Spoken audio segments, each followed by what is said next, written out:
Rajesh Khanna Hindi film industry का एक ऐसा नाम है जिन्हें किसी पहचान की जरूरत नहीं है। वो ऐसे कलाकार थे जिन्होंने अपनी काबिलियत से लाखों दिलों को अपना दीवाना बनाया था। एक्टर ने कभी भी किसी की परवाह नहीं की और हमेशा वही किया जो उनके दिल ने चाहा था। इंडस्ट्री में उन्हें काका के नाम से जाना जाता था और कई किस्से मशहूर हैं जिन्हें आज भी याद किया जाता है। राजेश खन्ना अपनी फिल्मों के अलावा पर्सनल जिंदगी को लेकर के भी काफी सुर्खियों में रहे हैं। उनका रातों रात सुपरस्टार बन जाना, डिम्पल कपाड़िया से शादी और अपनी दोस्ती, गुस्से और मोहब्बत के लिए भी उन्होंने बहुत सुर्खियां बटोरी हैं। अपनी शर्तों पर अपना जीवन जीने वाले इस कलाकार को दुनिया की माने फिक्र ही नहीं थी।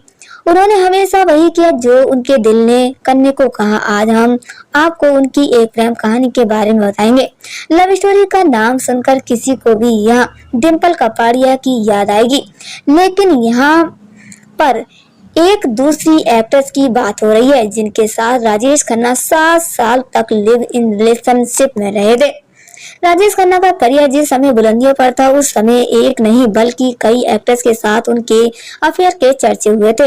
इन सभी रिश्तों को लेकर उन्होंने बहुत सुर्खियां बटोरी थी। डिम्पल कपाड़िया के साथ शादी के बंधन में बंधने से पहले वह मशहूर टेलीविजन एक्टर अंजू महेंद्रू के साथ रिलेशनशिप में थे। 80 के दशक में इस लव बर्ड की कहानी बस शुरू हुई थी, लेकिन कुछ सालों तक रिलेशनशिप में रहने के बाद इनका रिश्ता एक दिन अचानक ही खत्म हो गया था। 24 साल की उम्र में राजेश खन्ना ने फिल्म आखिरी खास से बॉलीवुड में एंट्री की थी।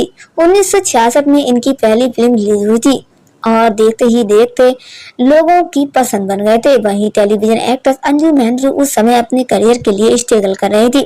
ये दोनों कलाकार एक दूसरे से कब और कैसे मिले, ये बात तो आज तक कोई नहीं जानता, लेकिन इनके प्यार के किस्से बहुत मशहूर है। कहा जाता है कि ये दोनों 1966 से लेकर 1972 तक रिलेशनशिप में रहे थे और दोनों लिविंग में रहते थे, लेकिन एक दिन उड़ती उड़ती आई खबर ने सब कुछ खत्म कर दिया था। 1971 में इन दोनों में तब मनमुटाव हो गया था जब ये खबर आई थी कि अंजू वेस्ट इंडीज के क्रिकेटर गैरी सोबर्स को डेट कर रही हैं। इधर राजेश अंजू से शादी करने का फैसला कर चुके थे, लेकिन इस तरफ की अफवाह सामने आने के बाद उन्होंने अपना फैसला बदल दिया। ऐसा भी कहा जाता है कि एक्ट्रेस की मां चाहती थी कि दोनों की जल्द शादी कर लें, लेकिन अंजू लगातार मना कर रही थी, जिस वजह से 1972 में दोनों का रिश्ता टूट गया। अपने एक इंटरव्यू के दौरान अंजू ने कहा था कि राजेश खन्ना के विचार लगातार बदलते थे, जिस वजह से उनके रिश्ते में बहुत खटास पैदा हो गई थी। उन्होंने कहा था कि वह बहुत रूढ़वादी सोच के आदमी थे, फिर भी मॉडल लड़की की ओर आकर्षित होते थे और हमारे रिश्ते में भ्रम का एहसास था। एक्टर ने बताया कि अगर मैं स्कर्ट पहनती थी तो वो मुझ पर चिल्लाते थे और कहते थे कि साड़ी क्यों नहीं पहनती हो, और अगर मैं साड़ी पहन लेती थी तो कहते थे कि भारतीय नारी का रूप क्यों दिखा रही हो। स्टारडम को दिए इंटरव्यू में उन्होंने बताया कि अंजू ने कहा था कि 1969 से पहले फ्लॉप फिल्मों की वजह से राजेश मानसिक रूप से परेशान हो गए थे। इस वजह से एक बार दोनों के बीच में बहस हो गई थी और दिन पर दिन दोनों का साथ रहना मुश्किल हो रहा था। अंजू के मुताबिक राजेश मूडी, गुस्सैल और चिड़चिड़ा स्वभाव के इंसान थे और बहुत ज्यादा तनाव में रहते थे।